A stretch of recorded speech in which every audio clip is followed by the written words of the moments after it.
Pauline Bewick is one of Ireland's best known female artists, and she's represented in our sale on the 26th of November with 6 works.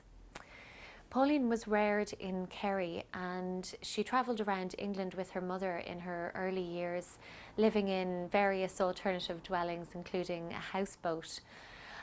She returned to Ireland in the 1970s, and during her youth her mother had instilled a real confidence in her as an artist, even though she lacked any formal training.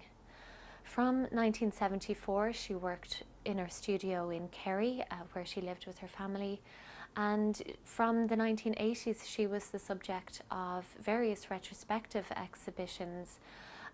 She illustrated and published books, and was also the subject of a biography by Dr. James White, the former director of the National Gallery of Ireland. Bewick is represented in the sale by 6 works, as I said, the major piece being the one behind me here, Pregnant in the Sky, dating to 2003. Pauline's been exhibiting in Ireland throughout her career and has been supported by the Taylor Galleries since her early years.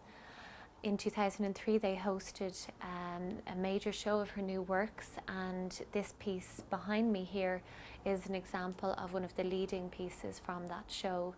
It's a fragile, tactile piece that shows the artist engage in the new medium of eggshells, which we see framing, forming a border around the watercolour with gold leaf of the female figure hovering above what appears to be a continental landscape.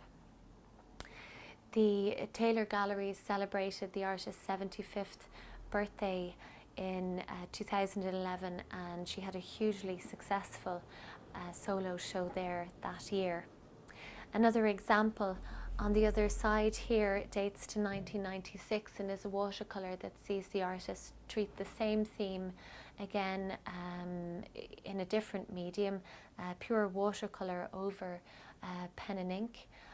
Again, the very strong, voluptuous female figure engaged very much with nature and water lilies, and we'd expect very good interest in all 6 works that feature in our November auction.